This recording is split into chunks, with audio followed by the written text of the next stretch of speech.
દર્શક મિત્રો, તરના સમાચારમાં આપનું સ્વાગત છે। ખેડૂતોને કામદારોના પડતર પ્રશ્નોને લઈ ઉપલેટામાં ગુજરાત કિસાન સભા તેમજ આંગણવાડી મહિલાઓ દ્વારા રેલી કાઢી મામલતદારને આવેદનપત્ર આપી રાષ્ટ્રપતિ સમક્ષ રજૂઆત કરાઈ। દેશમાં હાલ ખેડૂતોને કામદારો પોતાના હક અને અધિકાર માટે કેન્દ્ર સરકાર સમક્ષ આંદોલનોના માર્ગે જઈ રહ્યા છે। ઘણા સમયથી ખેડૂતોને કામદારો મજૂરોની પડતર માંગો સરકારે વાયદા કરીને પણ પૂરી નથી કરી। આ ખેતી પ્રધાન દેશમાં ઘણા ખેડૂતો અને મજૂરોની રોજગારી ફક્ત ખેતી ઉપર હોય છે। હાલના સમયમાં ખેડૂતો અનેક સમસ્યાઓથી ઘેરાયેલા છે, જેમાં અતિવૃષ્ટિ, વાવાઝોડા, કમોસમી વરસાદ અને કુદરતી આફતોથી ખેડૂતોને ખૂબ મોટું નુકસાન વેઠવવાનો વારો આવે છે।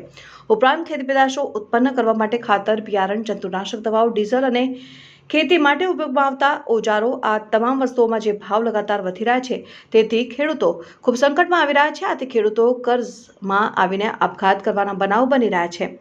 આવી તમામ બાબતોને લઈ ખેડૂતોએ વર્ષ 2020-21માં દિલ્હી ફરતે આંદોલનો કર્યા હતા, જેમાં સરકારે ખેડૂત સંગઠનો સાથે સમાધાન કરી તમામ માંગણીઓ પૂરી કરવા બાંહેધરી અને વચનો આપ્યા હતા।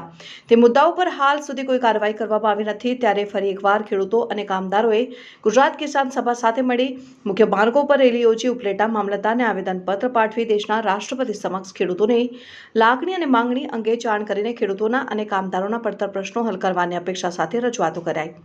2020-21માં ખેડૂતોએ રાષ્ટ્રવ્યાપી આંદોલનો કર્યા હતા અને સરકાર દ્વારા ટેકાના ભાવે ખરીદી કરવા, ખેડૂતોના કર્જ નાબૂદ કરવા, નો વીજ કાનૂન રદ કરવા, ખેડૂતો અને ખેતમજૂરોને માસિક વૃદ્ધ પેન્શન આપવા અને ગ્રામીણ રોજગાર ગેરંટી યોજના હેઠળ રોજગારી આપવા જેવા વાયદાઓ કરી બાંહેધરી આપી હતી। આમાંનું હજુ સુધી કોઈ આયોજન ન થતાં ફરી એકવાર ખેડૂતોએ આંદોલનો શરૂ કરી રાષ્ટ્રપતિ સમક્ષ ભલામણો કરવામાં આવી હતી। અહેવાલ સરફરાઝ કોડી, તન્ના સમાચાર, ઉપલેટા।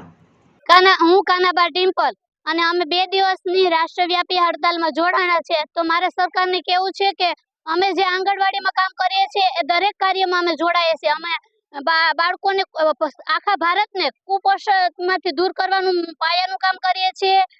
સ્ત્રીઓને પોષિત કરીએ છીએ જેથી કરીને બાળકો કુપોષણના ભોગ ન બળે। બાળ મૃત્યુ દર ઘટાડીએ છીએ। ભાવિ માતાઓ તૈયાર કરીએ છીએ જેથી કરીને કુપોષિત બાળકોનો જન્મ ન થાય।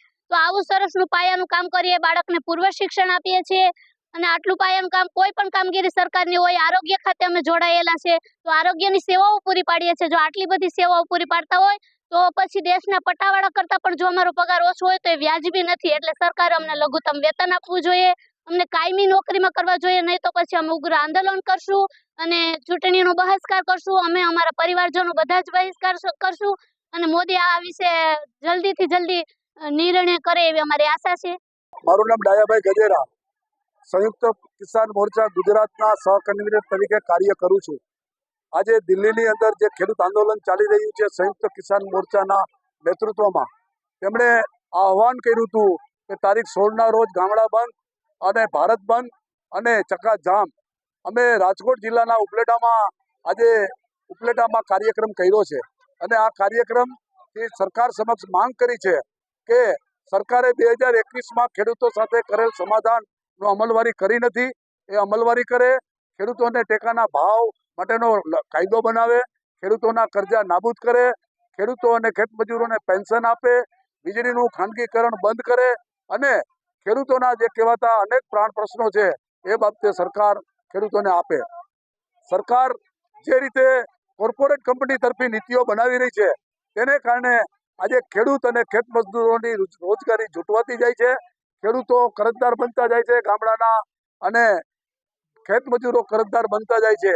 આ તમામમાં આજે આપઘાતનું પ્રમાણ વધી ગયું છે અને વધી જવા પાછળનું મુખ્ય કારણ છે એ ખેડૂતોને જે ટેકાના ભાવ મળવા જોઈએ, સ્વામિનાથન સમિતિએ જે ભલામણ કરી હતી અને એના ટેકાના ભાવ મળવા જોઈએ એની સરકાર અમલવારી કરતી નથી અને કૃષિ વૈજ્ઞાનિક સ્વામિનાથનજીને આજે ભારત રત્નનો એવોર્ડ આપે છે। ભારત રત્નનો એવોર્ડ આપ્યો એની અમને ખુશી છે, પરંતુ સરકારે ભારત રત્નના જે એવોર્ડ જેને મેળવ્યો છે એ સ્વામિનાથનની ભલામણનો અમલ કરે અને દેશની ખેડૂતોની હાલત સુધારવા માટે કામ કરે, એ જ આજની અમારી માંગ છે। મારું નામ સમા નીલોફર, અમે 2 દિવસની રાષ્ટ્રવ્યાપી હડતાલમાં જોડાયેલા છીએ। અમારી મુખ્ય માંગ છે કે અમને પહેલા તો કાયમી કરો, 20,000 પગાર આપો, હેલ્પરને 10,000 ને અમને 20,000।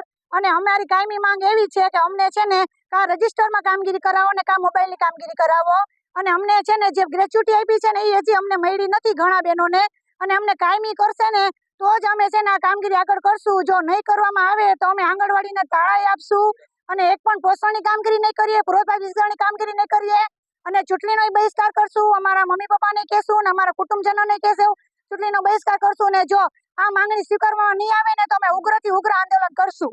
અને જો કેન્દ્ર સરકાર 2018 થી અમને કાંઈ આપે નહીં તો અમારું એને સાંભળવું પડે. અમે પાયાની કામગીરી કરીએ છીએ.